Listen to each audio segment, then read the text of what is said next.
Hello dear student, welcome back to my channel. It's me Poonam Aswal. तो आज हम class 10th के क्वेश्चन आंसर करेंगे और चैप्टर का नाम है the making of global world, जो कि हिस्ट्री का है। तो चलिए देखते हैं इसका फर्स्ट क्वेश्चन क्या है। फर्स्ट क्वेश्चन में पूछा गया है, give 2 examples of different types of global exchanges which took place before the 17th century, choosing 1 example from Asia and 1 from the America. मतलब जो 17वीं शताब्दी में 17th सेंचुरी से पहले जो आदान प्रदान होता था उसके आपको 2 उदाहरण देने हैं। एक उदाहरण आप एशिया से देंगे और दूसरा उदाहरण आप अमेरिका से देंगे। तो आंसर है the following are examples of cross cultural exchanges from Asia and America. जो एग्जांपल्स है एशिया और अमेरिका के वो है, फर्स्ट है द सिल्क रूट एशिया, यानी एशिया का ये उदाहरण है। Asia are a good examples of cross-cultural trade and connectivity between distant parts of the world. The name Silk Route point to the importance of westbound Chinese silk cargoes along this route. मतलब silk route एक good example है cross cultural trade का, साथ ही साथ वो एक connectivity भी है दुनिया के जो दूर दूर इलाकों है या दूर दूर कंट्री के साथ जुड़ता है। ये जो नाम है सिल्क रूट, ये इसलिए भी इम्पॉर्टेंट है क्योंकि एक तो Chinese silk cargos waste bound से गुजरते थे। Trade and cultural exchange always went hand in a hand. Early Christian missionaries almost certainly traveled this route to Asia, as did early Muslim preachers a few centuries later. चाहे व्यापार हो या सांस्कृतिक आदान प्रदान, ये साथ साथ चलता है। जो क्रिश्चियन मिशनरीज यहाँ आए थे वो इसी रूट से आए थे, जैसे सेम मुस्लिम प्रीचर्स यहाँ आए थे। सेकंड जो एग्जाम्पल है वो है अमेरिका का, food from the America's. The food that is part of our staple diet today, like potatoes, soya, groundnuts, maize, tomato, etc., were not known to our ancestors until the accidental discovery of the Americas by Christopher Columbus. जो हम आज basic खाना खाते हैं जैसे potato, सोया, groundnuts, मेज, tomato, ये सारे के सारे ये हमारे जो एंसर थे नहीं पहले नहीं जानते थे जब तक अमेरिका को ढूंढने वाले क्रिस्टोफर कोलंबस ने क्या नहीं ढूंढा, अमेरिका नहीं ढूंढा। ओके, चलिए आगे देखते हैं सेकंड क्वेश्चन में क्या है।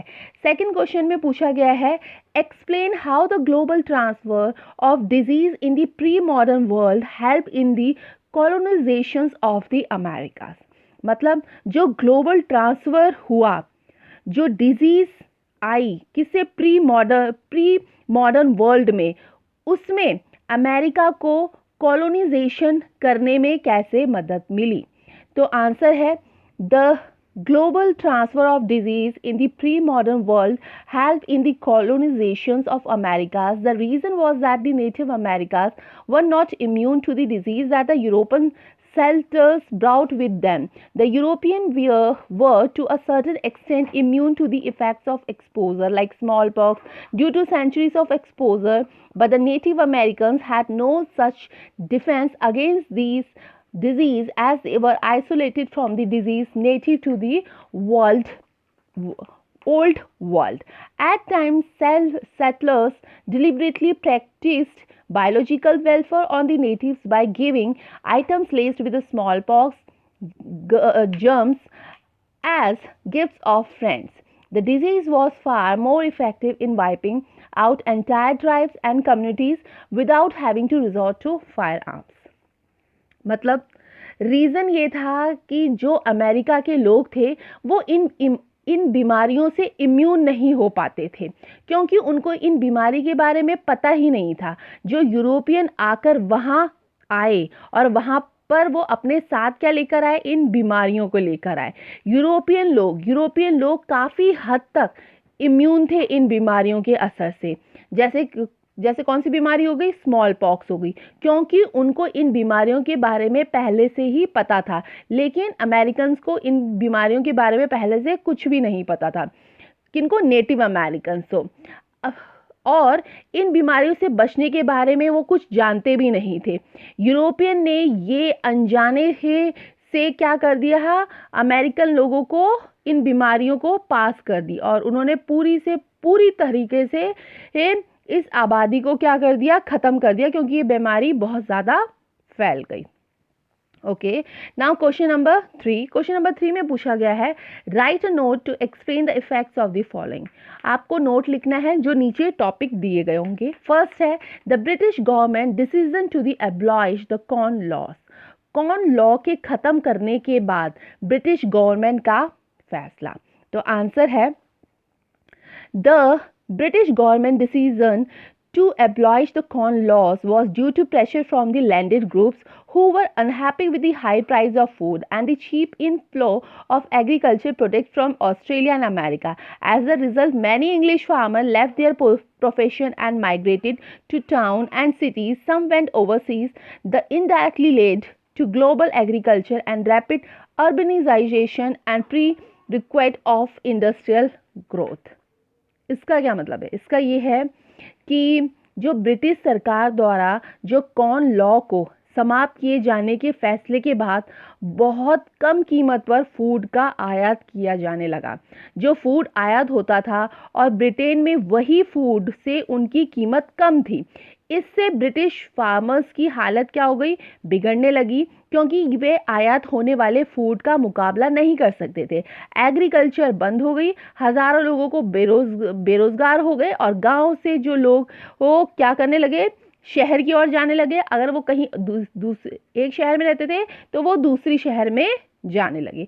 ये सारा का सारा हुआ किससे? कॉर्न लॉ के खत्म करने के बाद ब्रिटिश गवर्नमेंट का ये हुआ।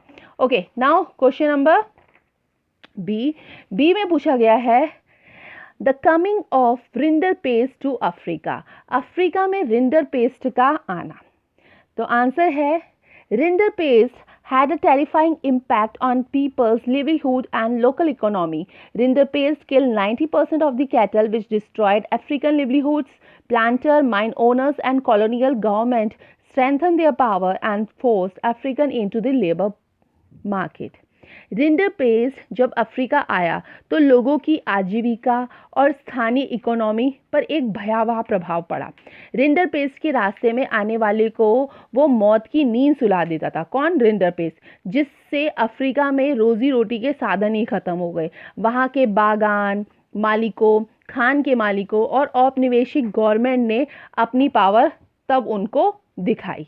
ओके, नाउ सी क्वेश्चन में क्या पूछा गया? सी में पूछा गया है the death of man and working age in Europe because of the world war. World war के कारण यूरोप में कामकाजी उम्र के मैन की, आदमियों की मौत। तो आंसर है the death of man of working age in Europe and because of the world war reduce the able avoided workforce in Europe as men went to a battle. Women stepped in undertake jobs that earlier only men were expected to do. क्या है इसका? World war से कई आदमियों की जान गई, जिसमें यूरोप में कामकाज करने के लिए लोगों की संख्या कम रह गई। जो आदमी लोग थे वो मोर्चे पर जाने लगे, तो उन कामों को, मतलब उन आदमियों के कामों को कौन संभालेगा? अब जब कोई संभालने के लिए रहा ही नहीं तो कौन आई? घर की औरतें बाहर आई, जिन्हें अब सिर्फ केवल आदमियों का काम करना था। और अब वो औरतें उन कामों को करने लगी थी। जब क्या हो रहा था? वर्ल्ड वॉर के कारण यूरोप में जो कामकाजी उम्र के जो लोग थे उन मैन की क्या हो रही थी? मौत हो रही थी। Okay, now question number D में पूछा गया है the great depression on the Indian economy. भारतीय इकोनॉमी पर महामंदी का प्रभाव। आंसर है in the 19th century colonial India had become an exporter of agriculture goods and importance of manufactures. The impact of the Great Depression in India was felt especially in agriculture sector. It was evident that the Indian economy was closely becoming integrated in the global economy. India was a British colony and exported agriculture goods and imported manufactured goods. As international price crashed, so did the prices in India. The wheat price India fell by 50% between 1928 and 1934. महामंदी यानी great depression, महामंदी ने भारतीय व्यापार को फौरन बहुत ही ज़्यादा प्रभावित किया। 1928 से लेकर 1934 के बीच में देश के जो एक्सपोर्ट और इंपोर्ट घटकर लगभग आधे ही रह गए थे। जब अंतर्राष्ट्रीय बाजार में कीमतें क्या होने लगी, गिरने लगी, तो यहाँ भी कीमतें और भी नीचे आ गई। 1928 से लेकर 1934 के बीच भारत में जो गेहूं की कीमत 50% नीचे गिर गई। शहरी निवासियों के मुकाबले जो किसान थे और जो काश्तकार को ज़्यादा नुकसान हुआ। पूरे देश में जो काश्तकार थे पहले से भी ज़्यादा कर्ज में डूब गए, क्योंकि उन्हें खर्चे पूरे करने के चक्कर में उनकी बचतें ख़त्म हो चुकी थी। ज़मीन सूखदारों के पास गिरवी पड़ गई थी। घर में जो गहने जेवर थे वो सारे के सारे क्या हो चुके थे, बिक चुके थे। मंदी के इन सालों में भारत कीमती धातुओं, खासतौर से सोने का निर्यात करने लगा। तो ये था भारतीय इकोनॉमी पर महामंदी का प्रभाव होने लग गया। ओके, नाउ ई क्वेश्चन में पूछा गया है the decision of MNCS to relocate production to Asian countries. बहुराष्ट्रीय कंपनियों द्वारा अपने उत्पादन को एशियन कंट्रीज में स्थानांतरित करने का फैसला।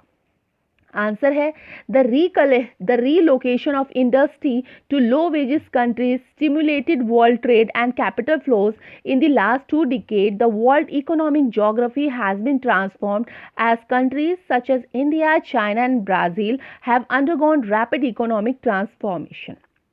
मतलब इंडस्ट्रीज को ऐसे देशों में ले गए जहां सैलरी बहुत ज़्यादा कम मिलती थी, जिससे world trade and capital flow पर असर पड़ा। पिछले 2 दशक से भारत, चीन और ब्राज़ील जैसे देशों की इकोनॉमी में आए भारी बदलावों के कारण दुनिया का जो आर्थिक भूगोल था वो पूरी तरीके से ही क्या हो गया था, बदल चुका था। ओके, नेक्स्ट क्वेश्चन है क्वेश्चन नंबर 4 में क्या पूछा गया। 4 में give 2 examples from history to show the impact of technology on food availability. आपको क्या करने हैं, आपको 2 एग्जाम्पल देने हैं किसके, the impact of technology on food availability के। तो आंसर है 2 example from history to show the impact of technology on food availability. तो 2 एग्जाम्पल ये हैं। फर्स्ट है faster railways, lighter wagons and larger ships help more food more cheaply and quickly from far away farms to final market. यानी जो तेज से चलने वाली रेलगाड़ी और जो बोगियां थी और जो बड़े बड़े शिप्स थे, उन्होंने मदद करी क्या, बहुत ज़्यादा जो खाना था उसको, मतलब फूड था उसके प्रोडक्शन के लिए, मतलब खाने को इधर से उधर लेकर जाया गया, चाहे वो बहुत दूर दूर तक पहुंचाना हो। और दूर दूर तक वो पहुंचा रहे थे, मगर उनकी जो लागत पड़ रही थी ले जाने की वो उनसे कम ले रहे थे। एक ये भी हुआ। दूसरा, refrigerated ships which enable the transport of perishable foods like meat, butter, eggs over long distance.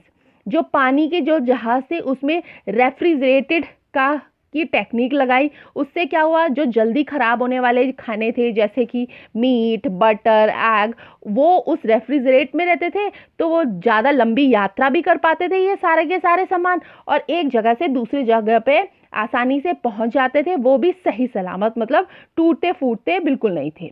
Okay, now question number 5 में पूछा गया है what is mean by Bretton Woods agreement. Bretton Wood agreement का क्या मतलब है।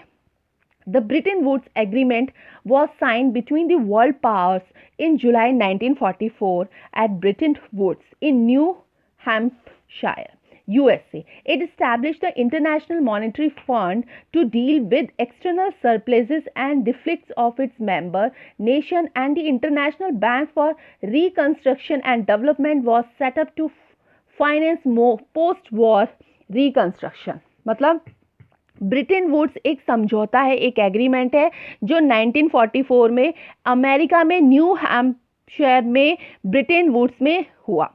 विश्व शक्तियों के बीच ये एग्रीमेंट हुआ था। इसमें IMF की स्थापना बाहरी अधिशेषों और अपने सदस्य देशों के घाटे से निपटने के लिए की, और अंतर्राष्ट्रीय पुनर्निर्माण का विकास बैंक की स्थापना की, और युद्ध खत्म होने के बाद जो दोबारा से जितनी चीज़ें बेकार हुई है उन चीज़ों के लिए पैसे का इंतज़ाम करने के लिए की गई थी। तो ये था Bretton Woods agreement. I hope आपको ये वीडियो पसंद आई होगी, और अगर प्लीज़ पसंद आई होगी तो उसे लाइक करिए, शेयर कीजिए, और अगर आप चैनल पर नए हो तो चैनल को सब्सक्राइब कीजिए। Thank you.